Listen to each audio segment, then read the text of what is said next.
It's really quite an honor. Writing is such a solitary activity that it's astonishing to think that something that I write would be read in such far-flung places around the world.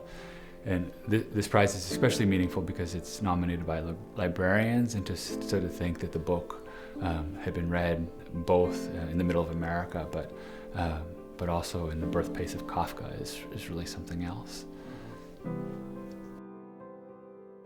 I can still remember when I was a little kid going to our local public library.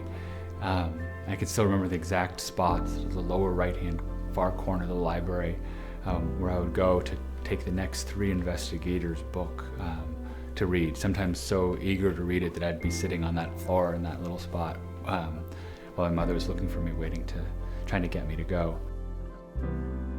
So I began first thinking about it when I was spending part of the pandemic in New England, spending a lot of time walking around the forest, where one encounters all these remnants of people who've lived there before, whether old stone walls or cellars of abandoned houses that have long disappeared, but also changes in the forest that tell stories about the forest that went before it. And I began thinking then about this long story over this particular piece of land, and wondering what it would be like to write about a place in which the past is constantly informing the present of successive generations.